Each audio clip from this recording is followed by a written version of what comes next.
Monsieur le Président, ravi de vous retrouver. Ravi que vous ayez pu faire le déplacement pour venir ici.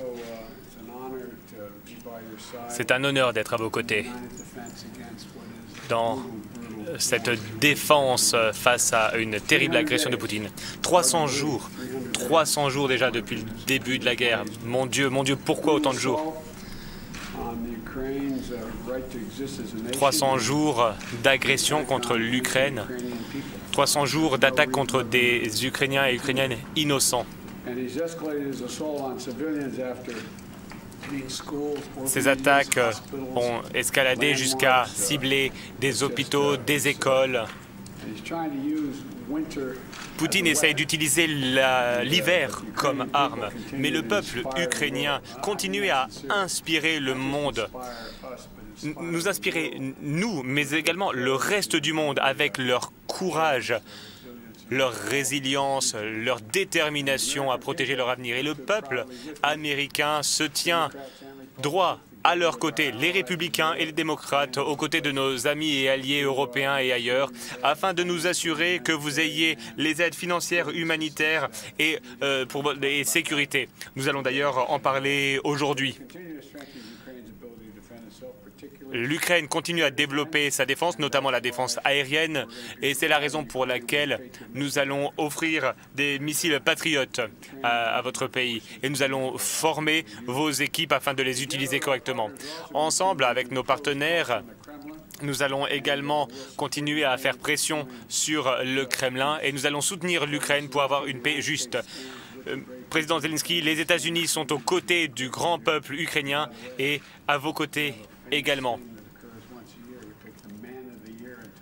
Il y a un événement, le Time Magazine, qui élit l'homme de l'année, la personne de l'année. Et cette année, c'est vous qui avez été élu personne de l'année. Je suis ravi d'être à vos côtés et vous avez à présent la parole. Merci beaucoup. Monsieur le Président, c'est un grand honneur pour moi d'être à vos côtés. Je remercie également les journalistes d'être présents. Je voulais venir plus tôt, le président le sait, mais ce n'était pas possible, la situation était très compliquée. Je suis à présent ici car nous contrôlons la situation et je suis venu grâce à votre soutien, en particulier grâce à votre soutien. Évidemment, nous avons beaucoup de sujets importants à discuter, beaucoup de défis, de difficultés en Ukraine, en Europe à cause de cette guerre, que ce soit dans le secteur énergétique ou sur des problèmes sur le champ de bataille. Mais réellement, je vous fais part de toute mon appréciation, ma plus sincère reconnaissance en mon nom, en le nom de mon peuple. Merci beaucoup à vous, Monsieur le Président. Merci pour votre soutien sans faille, pour votre leadership également. Beaucoup de pays nous ont aidés, nous aident encore, car la guerre n'est pas terminée. Vous faites réellement figure de chef de file et je vous remercie. Merci beaucoup, Monsieur le Président. Bien évidemment, je remercie le soutien du Congrès,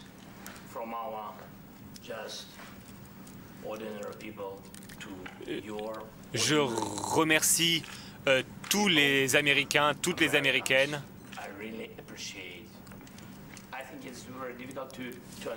Il est difficile de comprendre ce que l'on essaye de communiquer lorsque l'on dit merci. C'est quelque chose que je ressens profondément. C'est une grande reconnaissance que je vous témoigne. C'est un grand honneur pour moi d'être ici. Hier, j'étais en Ukraine, à l'est du pays, dans la ville de Bakhmut, et je vous en reparlerai. Et je souhaitais vous apporter quelque chose. Il y a une personne, c'est un capitaine, un réel héros, et il m'a posé une question, ou plutôt, il m'a demandé de vous remettre un prix. C'est un grand capitaine très courageux de la batterie de HIMARS, et il m'a demandé de vous remettre quelque chose. Une reconnaissance militaire. Cette reconnaissance, le mérite militaire, voilà ce qu'il souhaitait que je vous offre.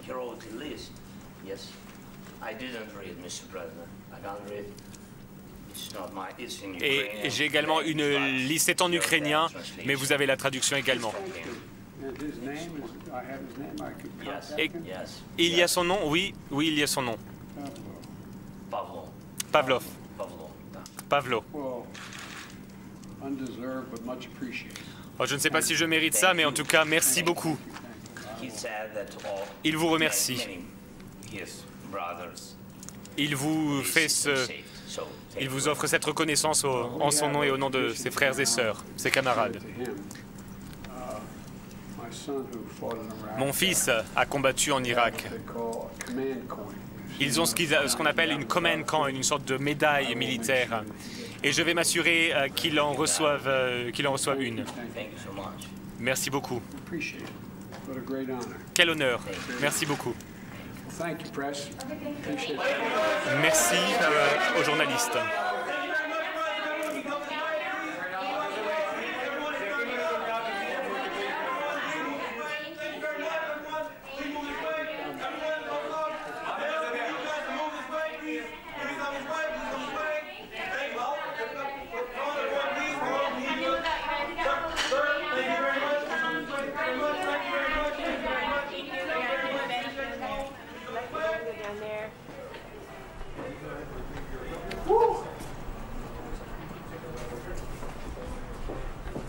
Voilà, c'est donc l'histoire et la coulisse de l'histoire que vous êtes en train de vivre en direct sur LCI, 20h39 heure de Paris. À Washington, évidemment, il est 6 heures de moins.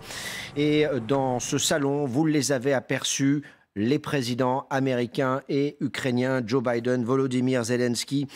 Joe Biden qui se bat, qui dit que les États-Unis vont se battre pour une paix juste en Ukraine, la reconnaissance du fond du cœur de Volodymyr Zelensky à son homologue américain. Et puis il y a eu cet échange un peu particulier, il faut bien le dire.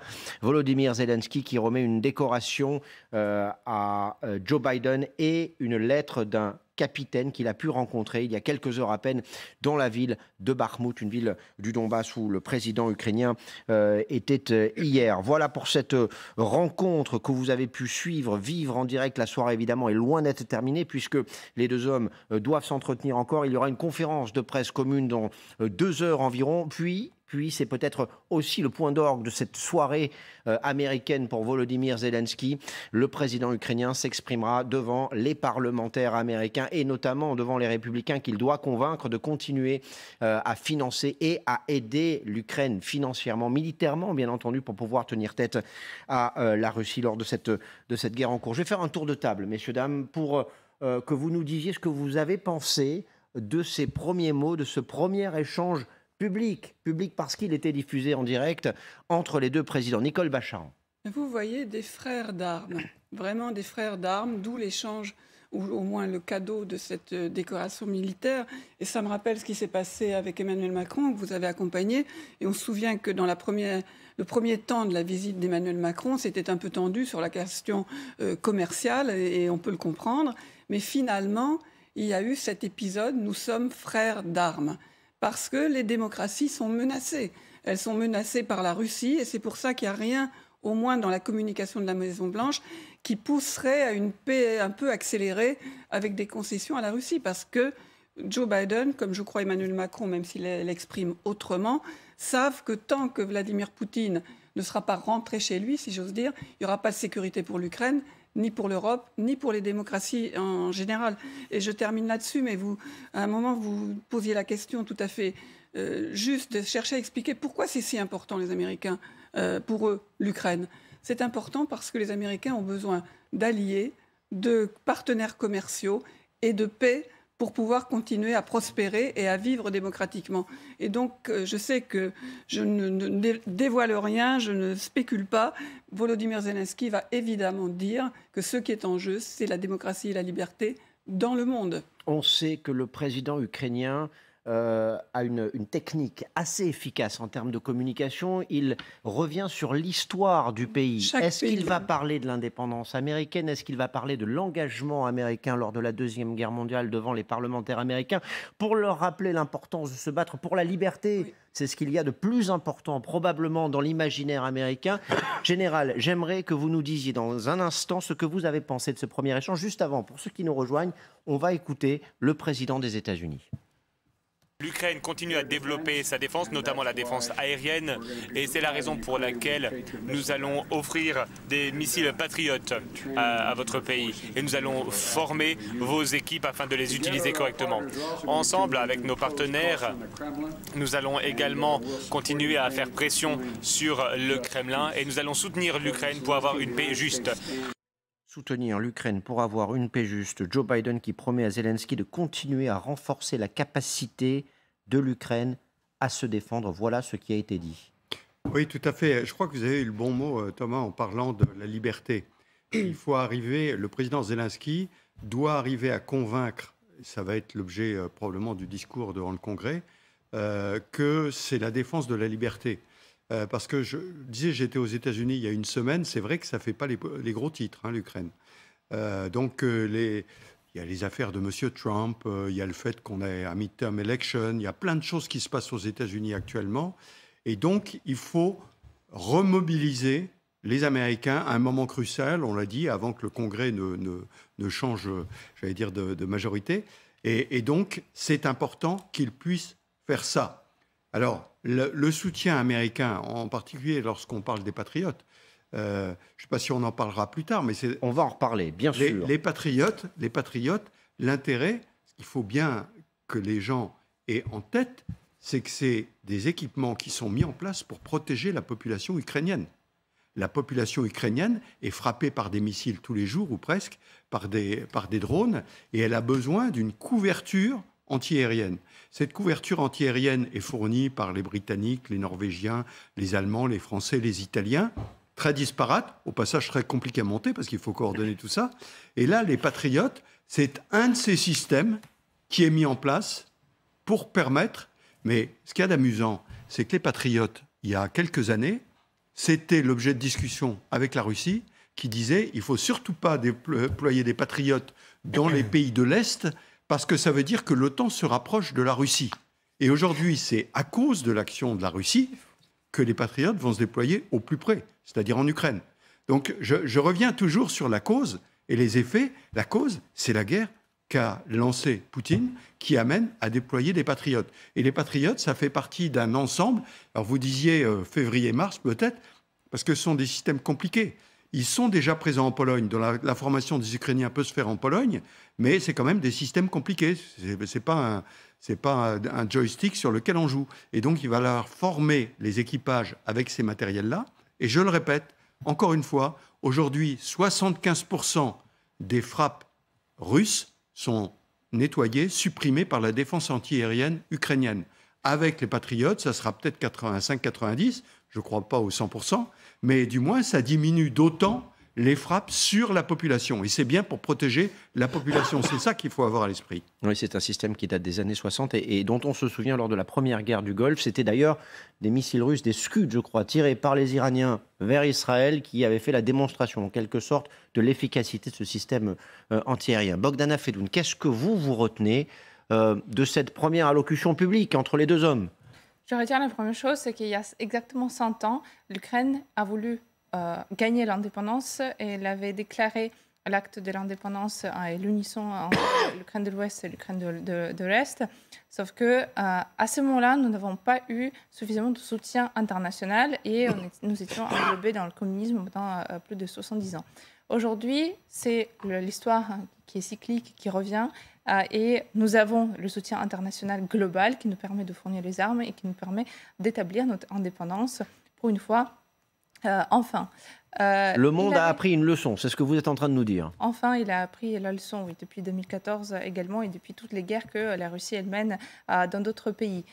La deuxième chose, c'est que Biden a mentionné le fait que Zelensky avait été nommé la personne de l'année de Times et qu'aujourd'hui, il parle à Zelensky, mais qui incarne et qui représente le peuple ukrainien. Et cette différenciation, sur les épaules de Zelensky, il y a une énorme tâche de représentation de tout ce qui est l'esprit de l'Ukraine qui a, depuis des décennies, depuis des siècles, à partir des Cosaques, il y a tout un pouvoir historique d'incarnation qui repose sur les épaules de Zelensky. Voilà, c'est l'ensemble de l'Ukraine qui est représenté par Volodymyr Zelensky. Ce soir à Washington, les deux hommes sont en ce moment même en train de se parler, nous dit-on.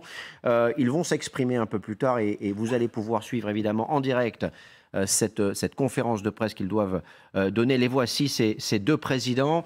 Vous le voyez, ce qui nous a tous marqué, Marie, et je viens vers vous dans un instant, c'est le fait que Volodymyr Zelensky ait choisi de rester en habit militaire. Ça nous dit tellement de ce qui est devenu cet homme en 10 mois. On le voit d'ailleurs sur certaines des photos, si vous regardez le bas de votre écran, comme il a changé physiquement avec sa barbe de 3 jours, son habit militaire. Il n'a pas mis de costume, il n'a pas mis de cravate. Voilà, le signal est en train de nous lâcher, mais on va le récupérer, ça je peux vous le promettre, pour vous montrer toutes ces images en direct qui sont en train de nous arriver de Washington. Marie, qu'est-ce que vous avez retenu de ces 20h32 jusqu'à 20h38, 5 minutes de déclaration? C'est peut-être mon prisme de politique intérieure française qui parle. Ces mots de Volodymyr Zelensky à Joe Biden, à son adresse, c'est merci répété 1000 fois et c'est vous faites figure de chef de file. A-t-il fait un choix dans les alliés, dans ses alliés aujourd'hui? En tout cas, il y a cette volonté, peut-être pas de marquer une différence, mais en tout cas, ni de préférence. Mais il vient aujourd'hui pour sa première visite à l'étranger après le déclenchement de la guerre depuis février aux États-Unis et pas en Europe. Il y a eu tous ces débats autour notamment des propos d'Emmanuel Macron polémiques sur les conditions de sécurité à garantir à la Russie, sur ne pas humilier la Russie. Des propos qui, en Ukraine, ont fâché Emmanuel Macron hier sur notre antenne en répondant à Bastien Auger. Et ces images, elles sont, pardon de vous couper Marie, mais ce sont des images en direct, donc sauf erreur de ma part, c'est ce qu'on appelle le Jardin des Roses qui se trouve juste derrière le bâtiment de la Maison Blanche. Là, les deux hommes sont en train d'entrer à l'intérieur peut-être d'une autre aile de cette même Maison Blanche, qui est donc la résidence du président des États-Unis, avec toute la sécurité. Évidemment, les journalistes, eux, sont à l'extérieur. Alors évidemment, ça bouge beaucoup. Ce n'est pas du direct, en fait. Alors, on me dit que c'était du direct, Marie. Il rentre dans le bureau ovale. Oui. Je pense non, alors peut-être que c'est un autre endroit. Je ne sais pas. Bon. Nous allons nous renseigner et je vous promets que dans les minutes qui viennent, nous serons en mesure de vous dire si ces images étaient en direct ou pas.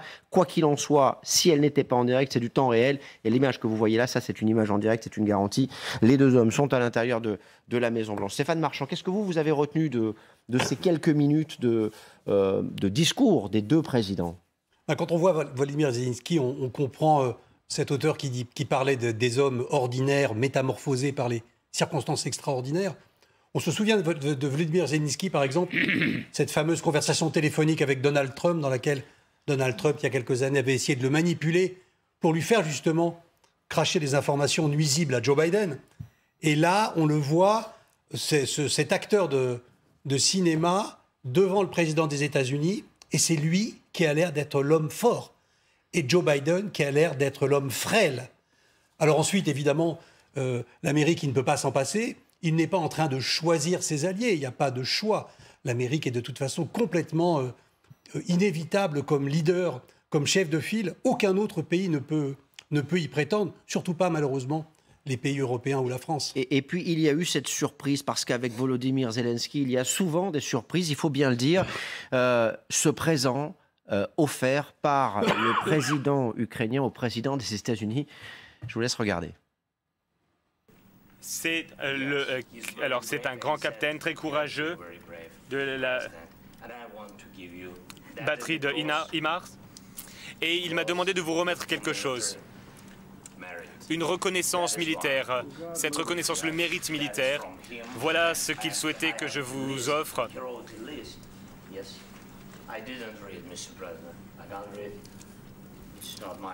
Et j'ai également une liste, c'est en ukrainien, mais vous avez la traduction également. Et il y a son nom? Oui, oui, il y a son nom. Pavlov. Pavlo. Oh, je ne sais pas si je mérite ça, mais en tout cas, merci beaucoup.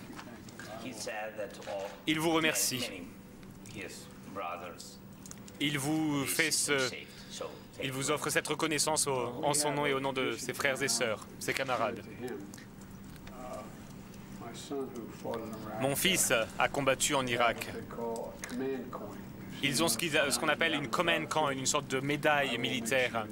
Et je vais m'assurer qu'il en reçoive une. Merci beaucoup. Quel honneur. Merci beaucoup. Voilà, donc remerciement du président ukrainien à son homologue américain avec ce cadeau. Et là, on a l'impression finalement que la boucle est bouclée. On avait vu un drapeau hier à Bakhmout, donné à Volodymyr Zelensky pour les Américains. On verra peut-être plus tard ce qu'il advient de ce drapeau. Mais là, c'est un premier geste quand même très symbolique. Oui, et puis avec la réaction typiquement américaine. On m'a donné quelque chose, je vais donner quelque chose. Et la common coin, c'est les coins que donnent les pièces. soldats américains. C'est une pièce, en fait. Oui. Et quand on la donne dans la main comme ça, vous voyez. Il y a une tradition similaire dans l'armée de l'air française.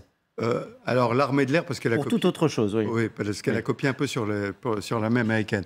Mais c'est vraiment un geste très symbolique. C'est une façon de marquer l'amitié. On donne un coin comme ça dans la main. Donc, je trouve que cette réaction du président Zelensky qui ramène quelque chose du front, il cite bien le capitaine. C'est le capitaine qui apporte ça. Le président Zelensky, en fait, il ne fait que transporter d'une certaine façon. Et c'est le capitaine qui donne ça. Donc c'est un hommage des soldats du front à ceux qui soutiennent, comme disait Bernanos, le derrière. C'est ceux qui soutiennent derrière.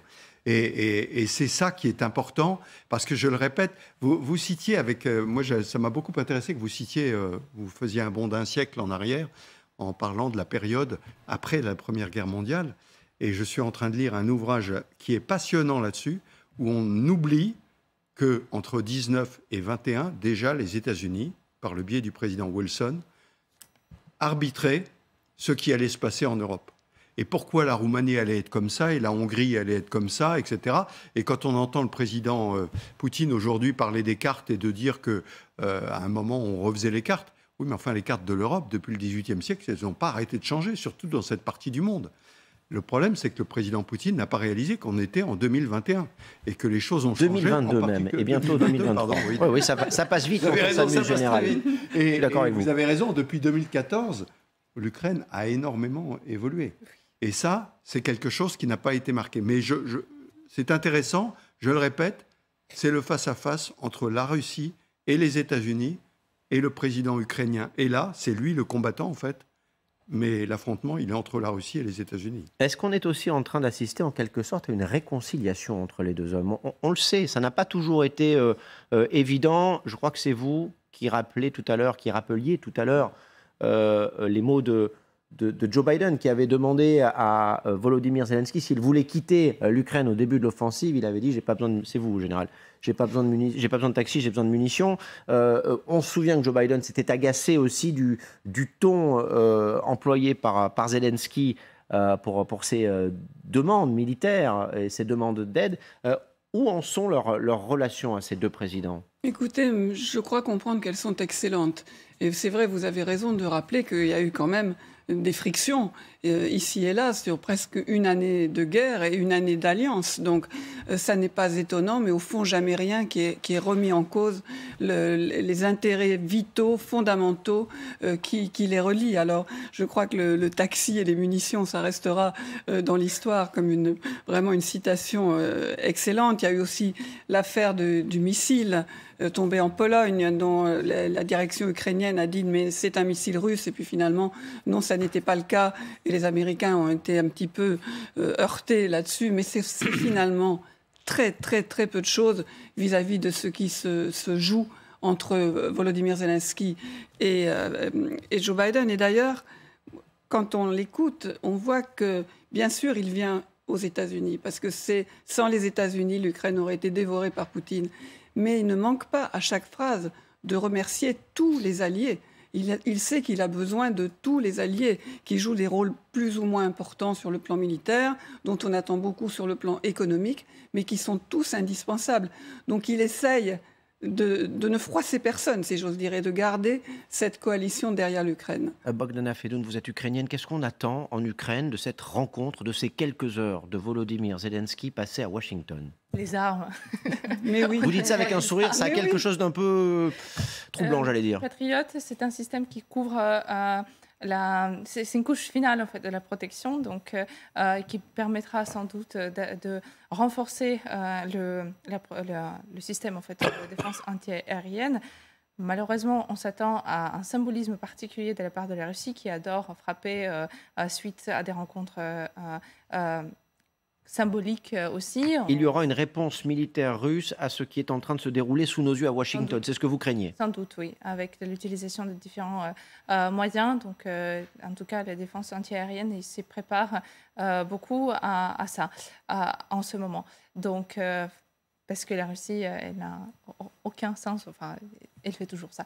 Mais en tout cas, voilà, on attend l'armement et on attend aussi le soutien à l'énergie. Mais ça, ce sont les alliés européens qui se sont mobilisés, notamment aussi il y a 10 jours à Bercy, pour envoyer l'aide, pour changer les transformateurs qui ont été endommagés par les frappes. Avant de vous entendre, Général, en quelques mots, j'aimerais qu'on ait votre analyse politique de l'image que l'on a découverte tout à l'heure. Cette image que vous voyez, donc celle des deux présidents avec les décorations de Noël autour de la cheminée, un feu de bois qui est parfait et ce décor qui est aussi important dans le cadre de ce qui est en train de se jouer. Oui, dans le narratif, la maison Blanche, le bureau ovale, ces rencontres d'État, ce sont des images qui marquent aussi. Il y a des images qui restent dans les mémoires. Joe Biden, la première visite d'État qu'il a organisée depuis son élection, c'était Emmanuel Macron, pardon d'y revenir, au début du mois de décembre 2022, le Covid étant passé par là. C'est donc le deuxième chef d'État, Volodymyr Zelensky, le calendrier politique américain est celui-là, qui est reçu à la Maison-Blanche par le président américain. Et en effet, ce type de visites sont marquées par ce type d'image. Vous en parliez, Général, de manière très intéressante, ce choc finalement sans doute pour le président ukrainien d'arriver aux États-Unis en pleine période de Noël. Les décorations sont partout. C'est un différentiel, je pense, qu'il doit se prendre en pleine figure en moins de 24 heures, décollé hier de Kiev, arrivé aujourd'hui à Washington. Il y a besoin aussi d'être accompagné, une visite qu'on rappelle très courte.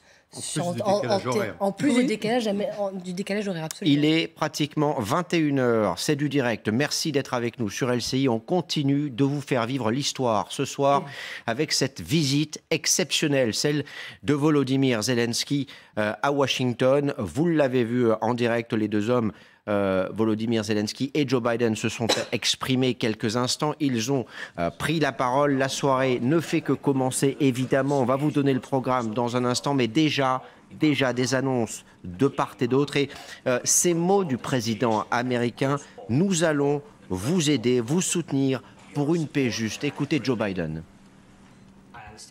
L'Ukraine continue à développer sa défense, notamment la défense aérienne, et c'est la raison pour laquelle nous allons offrir des missiles patriotes à votre pays. Et nous allons former vos équipes afin de les utiliser correctement. Ensemble, avec nos partenaires, nous allons également continuer à faire pression sur le Kremlin et nous allons soutenir l'Ukraine pour avoir une paix juste. Voilà, une paix juste, c'est ce que souhaite le président américain. Ces missiles, ces batteries antiaériennes patriotes vont donc arriver en Ukraine dans les semaines ou dans les mois qui viennent. Ce qui est très intéressant, messieurs, dames, c'est que, imaginez-vous, il y a encore 6 mois, que les États-Unis aient annoncé l'envoi de patriotes en Ukraine. Pardon de le dire, mais la réaction russe aurait probablement été d'une violence inouïe, Général. Oui, probablement, mais on voit que depuis le début de la guerre, il y a une graduation dans les équipements qui sont fournis. Souvenez-vous, au début, on parlait des Javelin, des Stinger, qui sont des missiles portables individuels. Puis petit à petit, on est monté à des systèmes d'armes plus compliqués, à la fameuse artillerie, les HIMARS. Et dans les systèmes maintenant, le Crotale pour les Français et le système Patriote. Donc il y a une graduation progressive. Moi, ce qui me frappe, c'est qu'au début, en fait, sous le parapluie nucléaire russe, parce que c'est bien ça ce qu'il faut voir. Les Russes combattent sous leur parapluie nucléaire. Ils disent, nous, on ne peut pas être touchés parce que si on nous touche, il y aura des problèmes. Et donc, cette gradation, progressivement, a bougé sur les combattants en Ukraine, et les Américains, comme les Européens d'ailleurs, progressivement se sont dit, ben, on peut en rajouter. On peut en mettre un peu plus. Et à chaque fois, on se disait, ça y est, ils vont rajouter encore des trucs extraordinaires. Je voudrais juste revenir sur ce qui s'est passé, parce qu'il y a un décalage horaire. Hein. Ça s'est passé à Moscou d'abord, et puis à Washington maintenant. À Moscou, qu'est-ce qui s'est passé? On a vu un président Poutine qui, contrairement à ce qu'il avait dit au mois de septembre dans la salle Saint-Georges, où d'un seul coup, il était parti dans une guerre idéologique, là, il est resté sur la guerre terrestre. Et qu'est-ce qu'il nous dit? Il nous dit, je vais déployer des missiles stratégiques, qui sont des missiles nucléaires, donc qui n'ont aucun impact sur la guerre en Ukraine aujourd'hui. Ce sont des missiles qui sont là pour, d'une certaine façon, protéger la Russie. Mais sur la guerre en Ukraine, il n'y a pas de changement. On vous dit 1,5 million de soldats, d'accord, on n'arrive pas à en équiper 300 000, ça va être un peu compliqué pour en équiper 1 500 000, mais il n'y a pas de changement. On voit un président Poutine qui est dans son couloir et qui s'obstine dans cette guerre qu'il a déjà perdue. On va retourner à Washington parce que l'actualité, c'est maintenant qu'elle a lieu. Antoine de Pressig, vous êtes sur place, évidemment. On a vu Volodymyr Zelensky, le président ukrainien, arriver à la Maison-Blanche aux alentours de 20h. Les deux hommes, les deux présidents, Joe Biden et Volodymyr Zelensky, ont pris la parole quelques minutes aux alentours de 20h30. Mais la journée, la soirée pour nous est loin d'être terminée. Oui, effectivement, car si l'entretien dans le bureau ovale a démarré il y a 30 minutes à peu près, il devrait durer encore 30 minutes de plus avant une conférence de presse prévue à 22h30 heure française. Ça, c'est marqué dans le programme officiel. On va voir si ça va prendre un petit peu plus de temps que prévu. Ça arrive parfois. Et quoi qu'il en soit, dans la soirée, dans la nuit pour vous en France, le président ukrainien se rendra au Capitole. C'est pas loin d'ici, 15 minutes en voiture à peu près. Il va prendre la parole devant le Congrès pour faire un point sur la situation en Ukraine, remercier les États-Unis de leur soutien depuis le début du conflit, car cette visite, elle a un aspect symbolique certes, mais elle est très importante pour Volodymyr Zelensky, qui espère que les États-Unis vont poursuivre leur aide financière et militaire. Son objectif principal, on l'a dit et on le rappelle, c'est d'obtenir plus d'armes pour son pays.